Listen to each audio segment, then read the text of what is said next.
Hi everyone, मैं रोहन यादव आप सभी का एक बार फिर से अपने यूट्यूब चैनल पर स्वागत करता हूं। आप सभी लोगों को पता है कि मैं अपने यूट्यूब चैनल पर समाजकारी से संबंधित संपूर्ण जानकारी प्रोवाइड कराता हूं और आप लोगों को एनटीए यूजीसी नेट जिसका एग्ज़ाम होने वाला है जुलाई और अगस्त में 2022 में, मैं उसके संबंध में आप लोगों के लिए 2 ऑनलाइन क्लासेस समाज कार्य की प्रोवाइड कराता हूं। एक क्लास आपको शाम को दी जाती है शाम 6 से लेकर 7 और एक क्लास शाम को 8 से लेकर 9 पीएम आप सभी को क्लास जो है प्रोवाइड किया जाती है और इसमें हम लोग केवल समाज कार्य के बारे में चर्चा करते हैं। शाम 6 से 7 में आपका यूनिट नंबर 3 चल रहा है और शाम 8 से 9 में आपका यूनिट नंबर 8 चल रहा है। इसके संबंध में हम लोग कुछ मॉक टेस्ट भी करते हैं। तो जैसे कि कल मैंने आप लोगों को शाम 8 से 9 बजे की क्लास में हालांकि भारत के संविधान पर हम लोगों ने चर्चा भी किया था और वहाँ पर हमने स्रोत, उद्देशिका, अनुसूची, भाग और कुछ अनुच्छेदों के बारे में भी हम लोगों ने चर्चा भी किया था। साथ ही साथ हम लोगों ने डीपीएसपी के बारे में भी बात किया था, राज्य के नीति निर्देशक तथ्यों के बारे में। आज उसी से संबंधित आज आप लोगों के लिए कुछ महत्वपूर्ण प्रश्नों पर हम चर्चा करेंगे। यदि आप लोग समाज कार्य की ऑनलाइन क्लासेस लेना चाहते हैं तो मैं आपको बता दूं, केवल अगर आप प्रैक्टिस करना चाहते हैं तो उसकी फ़ीस आपको 500 मिलेगी और 500 रुपये में आपको कल मॉक टेस्ट करवाया जाएगा और प्रीवियस ईयर का क्वेश्चन पेपर करवाया जाएगा। साथ ही साथ आप लोगों को टेलीग्राम पर और व्हाट्सएप ग्रुप में आप लोगों को पीडीएफ भी प्रोवाइड कराया जाएगा 500 रुपये में, केवल क्वेश्चंस करेगा। यदि आप 999 रुपये का लेते हैं तो 999 रुपये में जो हम लोगों ने यूनिट नंबर 1 से लेकर यूनिट नंबर 8 तक के जितनी भी क्लासेस हुई है उसकी वीडियो का लिंक आपको दिया जाएगा। साथ ही साथ वहाँ पर हम लोग PYQ का भी लिंक रहेगा, मॉक टेस्ट का भी लिंक रहेगा और सारे कंटेंट आपको दिए जाएंगे यूनिट नंबर 1 से लेकर यूनिट नंबर 10 तक के। यदि आप अधिक जानकारी लेना चाहते हैं तो आप संपर्क कर सकते हैं 8506031308 पर। व्हाट्सअप भी कर सकते हो और कॉल के माध्यम से भी जानकारी प्राप्त कर सकते हो। तो शुरुआत करते हैं हम लोग कुछ महत्वपूर्ण प्रश्नों पर। जो आज का जो हमारा टॉपिक रहेगा, ये टॉपिक है राज्य के नीति निर्देशक सिद्धांत पर। पहला प्रश्न आपके सामने ये है कि संविधान के किस भाग में नीति निर्देशक तथ्यों का उल्लेख किया गया है। ऑप्शन ए है आपका भाग 3 और ऑप्शन अगर हम बात करें बा यानी बी भाग 4, ऑप्शन सी यानी सा भाग 7, ऑप्शन डी यानी दा भाग 8। तो जरा बताइए कौन से भाग में जो है नीति निर्देशक तथ्यों का उल्लेख किया गया है। इसका सही जवाब ऑप्शन नंबर आपका यहाँ पर बी करेक्ट होगा, भाग 4 में। याद रखिएगा सभी लोग, ये भी प्रश्न एग्जाम में आप लोगों को देखने को मिल जाते हैं। क्वेश्चन नंबर 2 की बात करें, संविधान के कौन से अनुच्छेद में नीति निर्देशक तत्व वर्णित किया गया है। ये प्रश्न बहुत ही इजी है और सरल है, मैंने कल आप लोगों को बताया भी था। अनुच्छेद 36 से लेकर 51 तक ऑप्शन नंबर सी में दिया गया है, इसलिए आपका ऑप्शन नंबर सी करेक्ट माना जाएगा। बात करते हैं क्वेश्चन नंबर 3 के बारे में कि राज्य के नीति निर्देशक तत्व कहाँ के संविधान से लिए गए हैं। मैंने आप लोगों को प्रश्न नंबर 3 के बारे में भी चर्चा कर चुका हूँ। आयरलैंड से लिए गए हैं और इसके लिए मैंने आप लोगों को ट्रिक भी बताया है, ठीक है ना, तो इसको भी आप लोग को ध्यान रखना है। बात करते हैं क्वेश्चन नंबर 4 के बारे में।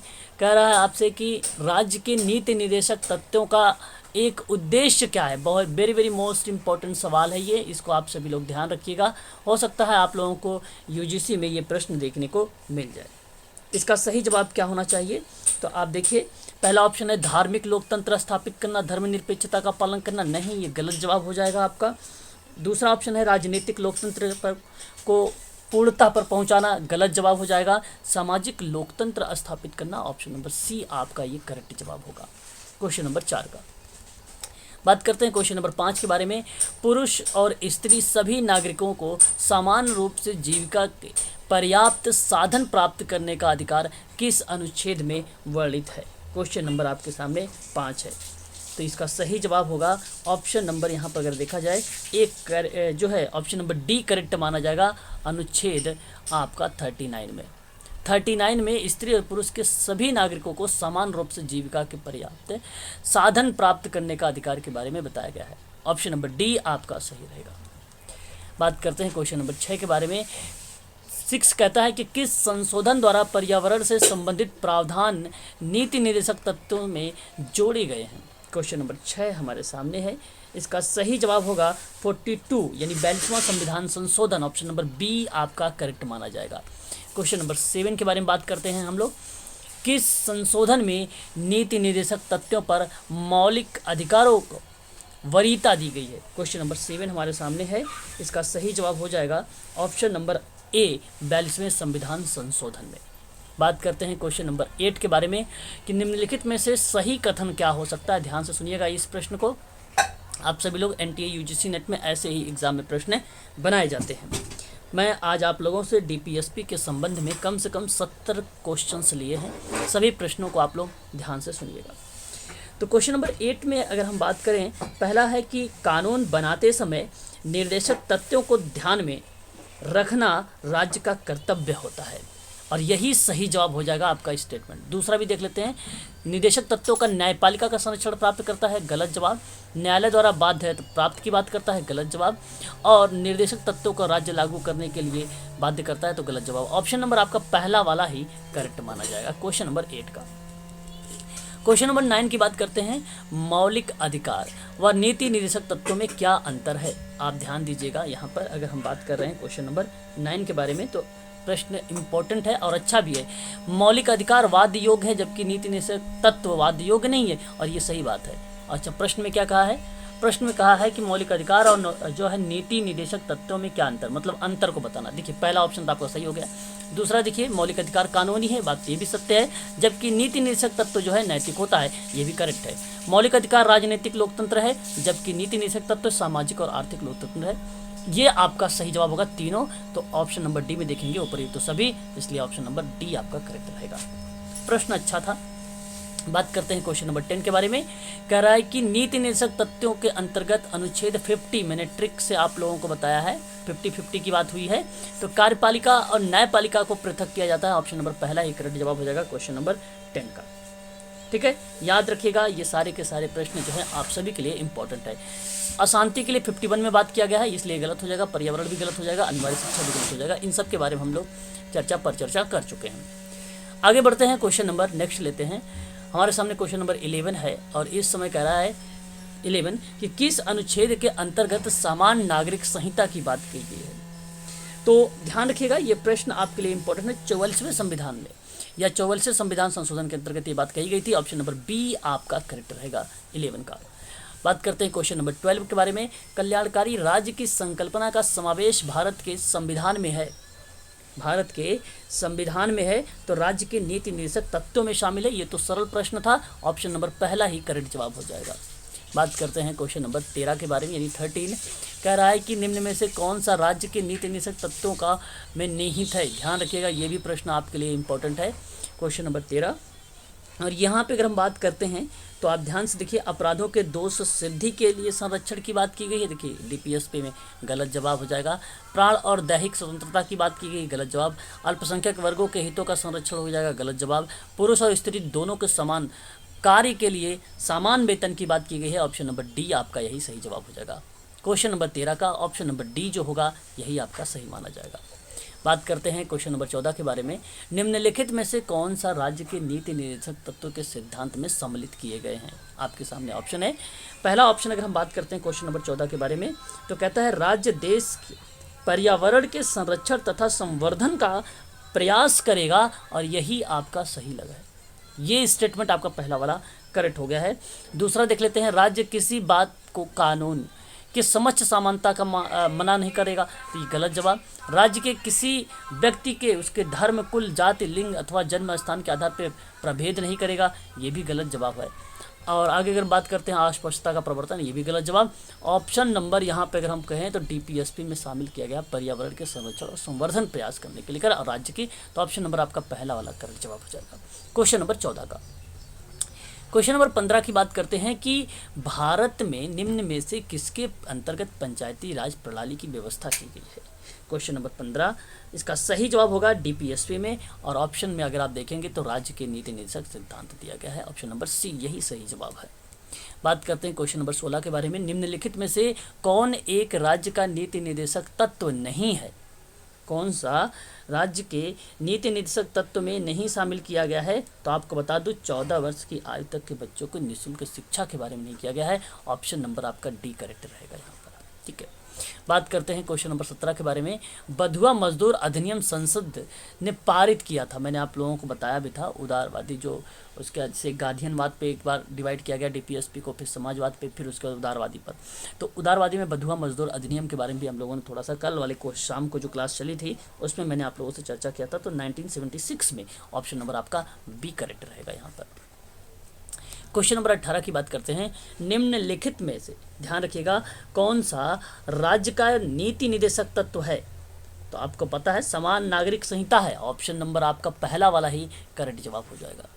बात करते हैं क्वेश्चन नंबर 19 के बारे में। कह रहा है कि भारत के प्रत्येक नागरिक का कर्तव्य, ठीक है, प्रत्येक नागरिक का कर्तव्य होगा कि प्राकृतिक पर्यावरण का संरक्षण एवं सुधार को शामिल करे। क्वेश्चन नंबर 19, इस प्रश्न को वेरी वेरी मोस्ट इंपॉर्टेंट 48 का ए में आता है और ऑप्शन नंबर आप देखेंगे तो आपका बी वाला करेक्ट जवाब होगा यहाँ पर।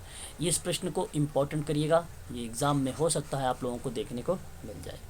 क्वेश्चन नंबर हम नेक्स्ट बढ़ेंगे 20 पर। संविधान के किस अनुच्छेद में भारतीय नागरिकों के मूल कर्तव्य को शामिल किया गया है? आपको भली भांति तरीके से पता है। यहाँ पे बात मैं कर रहा हूँ भारतीय नागरिकों के मूल कर्तव्य में कौन सा शामिल है? 51 का शामिल है ना? तो ऑप्शन नंबर आपका सी करेक्ट जवाब हो जाएगा, है ना? तो मैंने इसके बारे में कल आप लोगों को बताया भी था, और जहाँ पे मैंने 21 का 45 एंड 51 का भी चर्चा किया था अनुच्छेदों के बारे में। बात करते हैं क्वेश्चन नंबर 21 के बारे में। 21 कहता है कि भारतीय संविधान का कौन सा अनुच्छेद भारत की विदेशी नीति से संबंधित है? तो आपको पता होगा 51 आपका यहाँ पे करेक्ट जवाब हो जाएगा। ऑप्शन नंबर डी आपका सही माना जाएगा यहाँ पर। बात करते हैं क्वेश्चन नंबर जो है 22 के बारे में कि भारतीय संविधान में नीचे दिए गए कर्तव्यों में से किसको मौलिक कर्तव्य, ठीक है, किसको मौलिक कर्तव्यों की श्रेणी में नहीं रखा गया है? प्रश्न आपके सामने 22 है, तो आयकर भुगतान को नहीं रखा गया, बाकी सभी को रखा गया है। ऑप्शन नंबर बी सही रहेगा यहाँ पर। क्वेश्चन नंबर 23 की बात करते हैं नीति आयोग के बारे में। हालांकि हम लोगों ने चर्चा इससे पहले वाली क्लास में किए थे। नीति आयोग क्या होता है? कार्यकारी आदेश द्वारा गठित किया जाता है। तो यहाँ पे देखिए संवैधानिक निकाय तो नहीं है, संसद द्वारा पारित कानून के अंतर्गत भी नहीं आता है, कार्यकारी आदेश द्वारा गठित किया जाता है। ऑप्शन नंबर आपका सी करेक्ट माना जाएगा इसमें, ठीक है। अगर हम बात करते हैं क्वेश्चन नंबर 24 के बारे में, किस समिति की सिफारिश का आधार मानकर भारतीय संविधान का मूल कर्तव्य जोड़े गए थे? देखिए वेरी वेरी मोस्ट इंपॉर्टेंट सवाल है ये आप सबके लिए, इसको आप ध्यान रखिएगा।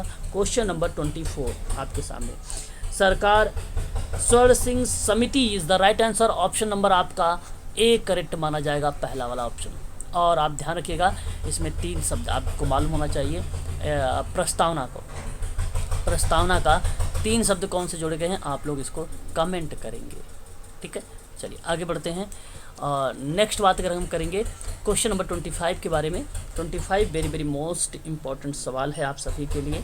तो यहाँ पे अगर हम बात करें राज्य के नीति निर्देशक सिद्धांतों के संदर्भ में निम्नलिखित कथन है, और कथनों में से ध्यान रखिएगा कौन सा सत्य है, ठीक है, ये बताना है आपको। पहला आपकी बात करते हैं, भारतीय संविधान के अनुच्छेद 40 में संगठित ग्राम पंचायत को डीपीएसपी में समाजवादी सिद्धांतों के रूप में वर्णित किया गया है। गलत जवाब। मैंने आपको बताया भी था समाजवादी में ये नहीं है, ये है गांधीवादी में, इसलिए ये आपका गलत जवाब। बात करते हैं संविधान के अनुच्छेद 43 का ए में, तो श्रमिकों का भागीदारी आयोजन को डीपीएसपी में गांधीयनवादी सिद्धांत में रखा गया है, और ये गलत जवाब ये रखा गया है समाजवादी में। याद रखिएगा यहाँ पर पहला स्टेटमेंट गलत हो गया, दूसरा स्टेटमेंट गलत हो गया, तीसरे में देखना है नीचे दिए गए कूट का उपयोग करके सही उत्तर का चुनाव करें। केवल एक, केवल दो, एक दो, ना तो एक ना तो दो, यानी ऑप्शन नंबर डी आपका सही माना जाएगा। क्वेश्चन नंबर 25 का अच्छा प्रश्न था, याद रखिएगा, इससे फैक्ट भी आपको याद हो जाएंगे, तो इसको भी आप लोग इम्पॉर्टेंट कर लीजिए, इस प्रश्न को भी। बात करते हैं नेक्स्ट प्रश्न पर, क्वेश्चन नंबर 26 के बारे में। संविधान के मूल कर्तव्यों को जिसकी सिफारिश पर सम्मिलित किया गया था वह है कौन सा? आपको बताना है। स्वर्ण सिंह समिति is the right answer. Option number A आपका सही माना जाएगा। बात करते हैं क्वेश्चन नंबर 27 के बारे में। भारत के संविधान में वर्णित डीपीएसपी का सम्मिलित करिए आप, इसको आपको बनाना है। तो जरा इस प्रश्न को आप सभी लोग सही तरीके से करने की कोशिश करिएगा, क्योंकि अच्छा प्रश्न है। ऐसे भी प्रश्न एग्जाम में देखने को हमें मिलते हैं। तो आप ध्यान रखिए, ग्राम पंचायत का गठन तो 40 में किया गया था, इसमें तो होगा ही नहीं, इसलिए गलत हो गया। सामान्य न्याय और निःशुल्क की बात किया था मैंने 44 में, तो इसलिए ये भी 42 में तो नहीं होगा। और कृषि का पशुपालन संगठन की बात अगर हम लोग करते हैं तो ये भी गलत हो जाएगा। पुरुष और स्त्री के दोनों समान कार्य के रूप में समान वेतन की बात ही अभी देखिए, मैंने प्रश्न भी करवाया था आप लोगों को, कल वाले में भी मैंने आप लोगों को समझाया था DPSP में, इसलिए ऑप्शन नंबर आपका यहाँ पे डी सही माना जाएगा। हाँ, प्रश्न ऐसे ही आएंगे एग्जाम में, आप लोगों को देखने को मिलेंगे।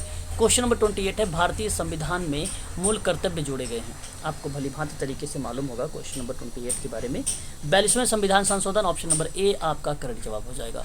बात करते हैं क्वेश्चन नंबर 29 के बारे में। निम्नलिखित में से भारतीय संविधान के तहत कौन सा मौलिक कर्तव्य नहीं है? ध्यान रखिएगा, यहाँ पे मौलिक कर्तव्य नहीं है, इस चीज़ को ध्यान रखिएगा। तो यहाँ पे अगर हम बात करते हैं, हमारी मिश्रित संस्कृति में समृद्धि विरासत का मान लेना और उसकी रक्षा करना मौलिक कर्तव्य में शामिल है। वैज्ञानिक स्वभाव, मानवता, अन्वेषण और सुधार की भावना का विकास करना ये भी शामिल है। सार्वजनिक संपत्ति की रक्षा और हिंसा को त्यागना ये भी शामिल है। यहाँ पे नहीं है तो संसद में महिलाओं को 1/3 आरक्षण प्रदान करने का नहीं दिया गया है, ऑप्शन नंबर डी सही रहेगा यहाँ पर। ठीक है, बात करते हैं नेक्स्ट। देखिए, मैंने आप लोगों को जो है लगभग 70 प्रश्न इसमें UGC में समाज कार्य में लिया है। इन्हीं में से आप लोगों को प्रश्न देखने को मिलेंगे DPSP से अगर प्रश्न बनाए जाएंगे तो। ध्यान रखिएगा, आप सभी लोग, इम्पोर्टेंट सवाल है इसलिए इसको आप सभी लोग एक ऑब्जर्व करिए कि आप सभी कितने प्रश्न यहाँ पे सही जा रहे हैं। ठीक है, बात करते हैं प्रश्न नंबर 1। भारतीय संविधान के राज्य के नीति निर्देशक तत्वों में ग्रहण किए गए हैं, तो आयरलैंड से किए गए हैं, ये बात तो सही है। आप लोगों को भली भांति तरीके से परिचित हैं आप सभी लोग। ऑप्शन नंबर आपका बी करेक्ट माना जाएगा। भाग अगर हम बात करते हैं क्वेश्चन नंबर 2 के बारे में, तो यहाँ पे DPSP का उल्लेख भारतीय संविधान किस भाग में है? भाग 4 में है, ये जानते हैं आप लोग। क्वेश्चन नंबर अगर हम लोग बात करते हैं 3 के बारे में, तो 3 आपको भली भांति तरीके से मालूम होगा कि राज्य के नीति निर्देशक सिद्धांत का उल्लेख जो कितने अनुच्छेद से कहाँ तक अनुच्छेद तक किया गया है, तो ऑप्शन नंबर सी होगा, अनुच्छेद 36 से लेकर 51 तक किया गया है। संविधान का वह कौन सा भाग है जो संविधान के निर्माता के मस्तिष्क और उद्देश्य को प्रतिबिंबित करता है? क्वेश्चन नंबर 4 आपके सामने वेरी मोस्ट इंपॉर्टेंट DPSP है। बात करते हैं क्वेश्चन नंबर 5 के बारे में। राज्य के नीति निर्देशक तत्वों में निम्नलिखित में से किन प्रकार के सिद्धांत के अंतर्गत निहित किया गया है? इसका सही जवाब आप लोगों को बताना है। इसका सही जवाब हो जाएगा ऑप्शन नंबर डी, उपर्युक्त तो सभी के सभी आर्थिक सिद्धांत है, समाजवादी सिद्धांत है और प्रशासनिक सिद्धांत है। याद रखिएगा, ये सिद्धांत है DPSP के, इंपॉर्टेंट है ये भी सवाल आप लोगों के लिए। क्वेश्चन नंबर 6 की बात कर लेते हैं हम लोग। 6 हमारे सामने है, भारतीय संविधान में राज्य के नीति निर्देशक सिद्धांतों को शामिल करने के पीछे मुख्य उद्देश्य क्या रहा है? अच्छा प्रश्न है ये भी, एग्जाम के पॉइंट ऑफ व्यू से देखा जाए तो कल्याणकारी राज्य की स्थापना के लिए है, ऑप्शन नंबर आपका पहला वाला ही करेक्ट जवाब हो जाएगा। क्वेश्चन नंबर 7 की बात करते हैं, राज्य में नीति निर्देशक तत्वों को शामिल करने के पीछे क्या उद्देश्य रहा है या है, इस चीज़ को भी आप लोग ध्यान रखिएगा। तो सामाजिक आर्थिक लोकतंत्र की स्थापना के लिए इसका बेसिकली मोटो रहा है, ऑप्शन नंबर सी करेक्ट रहेगा। बात करते हैं निम्नलिखित में से किसने नीति निर्देशक सिद्धांतों को बैंक के सुविधानुसार देय उत्तर दिनांकित चेक कहा है? क्वेश्चन नंबर 8 हमारे सामने, इसका सही जवाब आपको बताना है, तो ऑप्शन नंबर आपका डी सही रहेगा, KT Shah, option number D. बात करते हैं किस संवैधानिक संशोधन अधिनियम ने राज्य के नीति निर्देशक तत्वों को मौलिक अधिकारों की अपेक्षा अधिक प्रभावी बनाया गया है? अधिक प्रभावी बनेगा तो 42वें संविधान संशोधन 1976, ऑप्शन नंबर पहला वाला ही करेक्ट जवाब हो जाएगा। क्वेश्चन नंबर 10, भारतीय संविधान का कौन सा अंग समाजवादी व्यवस्था स्थापित करने की प्रेरणा देता है? क्वेश्चन नंबर 10 का हमें जवाब चाहिए आप लोगों से, तो DPSP है, ऑप्शन नंबर सी करेक्ट जवाब हो जाएगा। क्वेश्चन नंबर अगर हम 11 की बात करते हैं, संविधान में कल्याणकारी राज्य की आदेश दिया है, तो यहाँ पे क्वेश्चन नंबर 11 आपका सही जवाब क्या होना चाहिए? DPSP is the right answer, option number C correct जवाब होगा, कल्याणकारी राज्य का आदेश दिया है। बात करते हैं नीति निदेशक सिद्धांत है, इसमें वाद है या वाद योग्य नहीं है, तो वाद योग्य नहीं, ऑप्शन नंबर आपका बी करेक्ट रहेगा। ये प्रश्न मैंने आप लोगों को करवा भी चुका हूँ। नीति निदेशक तत्वों का क्रियान्वयन निम्नलिखित में से किस पर निर्भर करता है? क्वेश्चन नंबर 13 हमारे सामने है, तो यह बेसिकली सरकार के पास उपलब्ध संसाधनों पर निर्भर करता है, ऑप्शन नंबर डी सही रहेगा। क्वेश्चन नंबर 14 की बात करेंगे, मूल अधिकार और राज्य के नीति निदेशक तत्वों में क्या अंतर है? इसके बारे में भी मैंने आप लोगों से अभी अभी बात किया है मूल अधिकार वाद्य है, और जबकि राज्य के नीति निषेध सिद्धांत का तत्व नहीं माना जाता है। ऑप्शन नंबर यहाँ पे अगर हम बात करें तो सी वाला करेक्ट माना जाएगा क्वेश्चन नंबर 14 का। बात करेंगे क्वेश्चन नंबर 15 के बारे में।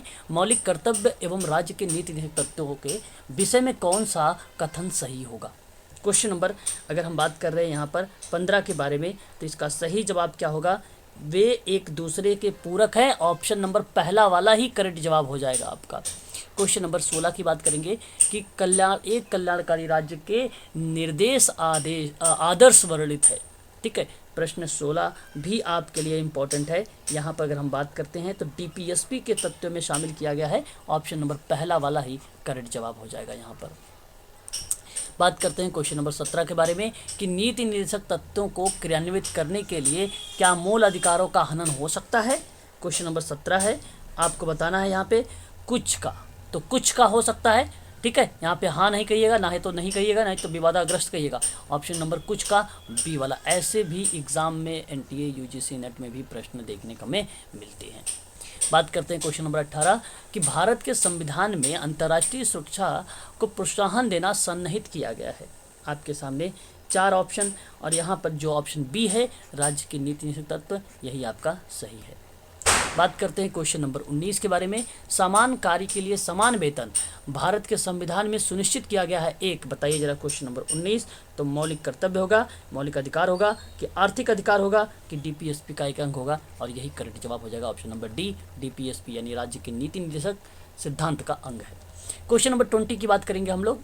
भारतीय संविधान के नियोक्ता भागों में से किस एक में न्यायपालिका और कार्यपालिका का पृथक का प्रावधान किया गया। हालांकि आपको भली भांति तरीके से मालूम है आर्टिकल 50, परंतु अगर हम बात करें यहाँ पे इसका सही जवाब, तो इसका सही जवाब होगा DPSP. Option number C correct जवाब हो जाएगा क्वेश्चन नंबर 20 का। बात करते हैं क्वेश्चन नंबर जो है 1। अगेन ध्यान से सुनिएगा, अभी हम लोगों ने लगभग 30 + 20 क्वेश्चन देख रखे हैं। अब हम बात करने वाले हैं और एक 20 क्वेश्चन का। तो भारतीय संविधान में राज्य के नीति निर्देशक सिद्धांत को किस मुख्य कारण से सम्मिलित किया गया है। पहला प्रश्न आपके सामने है, और इसका सही जवाब होगा कल्याणकारी राज्य की स्थापना के लिए। ऑप्शन नंबर पहला करेक्ट जवाब हो जाएगा। बात करते हैं क्वेश्चन नंबर 2 यहाँ पर कि मूलभूत संविधान में कौन से भाग में राज्य लोक कल्याण की संकल्पना सम्मिलित की गई है। क्वेश्चन नंबर 2 हमारे सामने है। इस समय आपको बताना है यहाँ पे राज्य के नीति निषेध तत्व। ऑप्शन नंबर आपका डी करेक्ट माना जाएगा। क्वेश्चन नंबर 3 की बात करेंगे कि संविधान का कौन सा अंश भारत के नागरिकों को आर्थिक न्याय प्रदान करने का संकेत देता है। क्वेश्चन नंबर 3 हमारे सामने है। यहाँ पर अगर हम बात करते हैं तो डीपीएसपी बताता है। क्वेश्चन नंबर 3 ऑप्शन नंबर पहला ही करेक्ट जवाब हो जाएगा। क्वेश्चन नंबर 4 की बात करेंगे, निम्नलिखित में से कौन सा राज्य नीति निर्देशक सिद्धांत नहीं है। क्वेश्चन नंबर 4 भी ऐसे भी एग्जाम हमें देखने को एग्जाम में मिल जाते हैं। ठीक है, तो निजी संपत्ति का अगर हम बात करें तो यहाँ पर ऑप्शन नंबर जो डी होगा यही करेक्ट माना जाएगा। देखिए मैंने दूसरा प्रश्न लेकर आया, एक और प्रश्न था। ठीक है, तो ऐसे प्रश्नों को आप लोगों को ध्यान दीजिएगा। वहाँ पे निजी संपत्ति नहीं था, वहाँ पे ध्यान रखिएगा। ठीक है, ऑप्शन नंबर यहाँ पर डी करेक्ट माना जाएगा। बात करते हैं क्वेश्चन नंबर अगर हम लोग 5 के बारे में कि राज्य के नीति निषेध तत्व नहीं है। क्वेश्चन नंबर 5 हमारे सामने है, तो कौन सा नहीं है आप ध्यान रखिएगा। वैज्ञानिक मनोभाव का विकास में यही नहीं है। ऑप्शन नंबर पहला वाला ही 3 का करेक्ट जवाब हो जाएगा, 5 का करेक्ट जवाब हो जाएगा। क्वेश्चन नंबर 6 की बात कर लेते हैं, राज्य के नीति निर्देशक तत्वों में क्या शामिल है जो मूल अधिकारों में नहीं है। क्वेश्चन नंबर 6 हमारे सामने है ना, तो इसका सही जवाब होगा कुटीर उद्योग को प्रोत्साहन देना। ऑप्शन नंबर डी करेक्ट जवाब होगा क्वेश्चन नंबर 6 का। बात करते हैं किस नीति निषेध सिद्धांत में समाजवादी माना गया है। समाजवादी माना गया है। क्वेश्चन नंबर 7 का सही जवाब क्या होना चाहिए आप लोगों को बताना है। यहाँ पे तो जो है ग्राम पंचायत समाजवादी माना गया है। यहाँ पे समाजवादी माना गया है, समाजवादी माना गया है। सिद्धांत का प्राय समाजवादी माना गया है। समाजवादी में ग्राम पंचायत की स्थापना की बात की गई अनुच्छेद 40 में, तो समाजवादी में नहीं आता, वो गांधीवादी में आता है ना। तो इसका सही जवाब क्या होना चाहिए। कम देखिए आय की असमानता को कम से कम करना, ये तो गलत हो जाएगा। 51 तो ये तो आपका इसमें आएगा ना, उदार में आएगा। गोवध का प्रतिबंध है और एक ग्राम पंचायत की स्थापना है। इस प्रश्न को आप लोग पेंडिंग में रख दीजिएगा, मैं आप लोगों को कमेंट कर दूंगा व्हाट्सएप ग्रुप में, ठीक है ना। तो यहाँ पर आप ध्यान रखिएगा। वैसे प्राथमिकता मैं दे रहा हूँ अभी ग्राम पंचायत का। गौवध का प्रबंधन जो है प्रतिबंध की बात करते हैं, तो इसकी अगर जानकारी अगर हमें मिल जाएगी तो मैं आपको बता दूंगा, ठीक है। तो क्वेश्चन नंबर 7 की जानकारी भी मैं आप लोगों को जो है व्हाट्सएप ग्रुप में डाल दूंगा।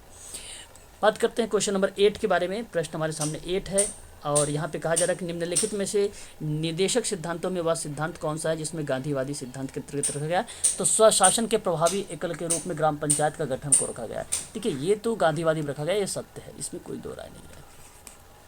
ठीक है, बात करते हैं क्वेश्चन नंबर 9 के बारे में। डीपीएसपी का महत्व किसके लिए है? क्वेश्चन नंबर 9 का सही जवाब क्या हो जाएगा?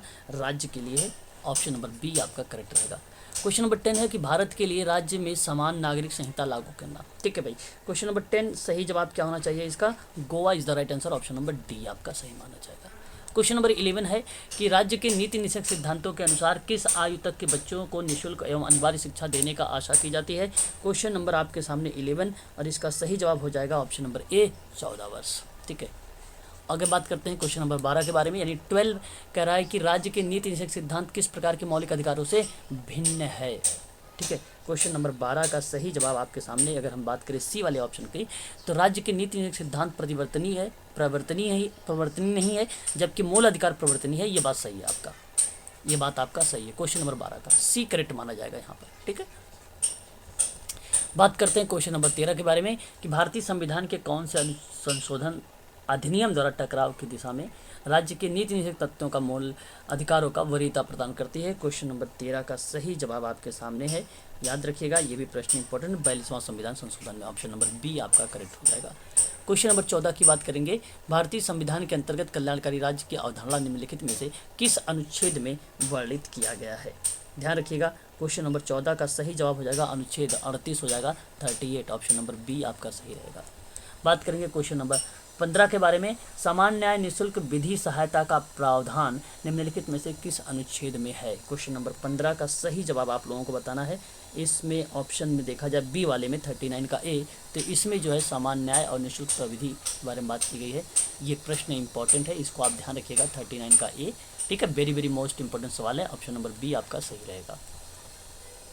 बात करते हैं क्वेश्चन नंबर 16 के बारे में। भारतीय संविधान के निम्नलिखित अनुच्छेदों में से कौन सा अनुच्छेद राज्य सरकारों को ग्राम पंचायतों को गठित करने का निर्देश देता है? तो ये तो मालूम है आप लोगों को, 16 का 40 ही करेक्ट हो जाएगा आपका, ऑप्शन नंबर बी।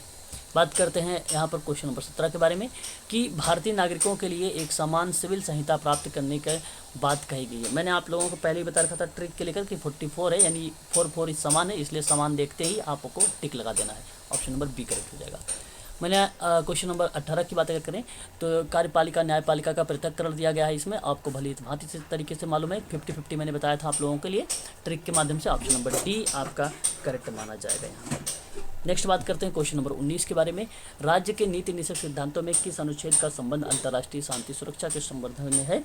तो आपको भली भांति तरीके से पता होगा, अनुच्छेद 51। ऑप्शन नंबर बी करेक्ट माना जाएगा।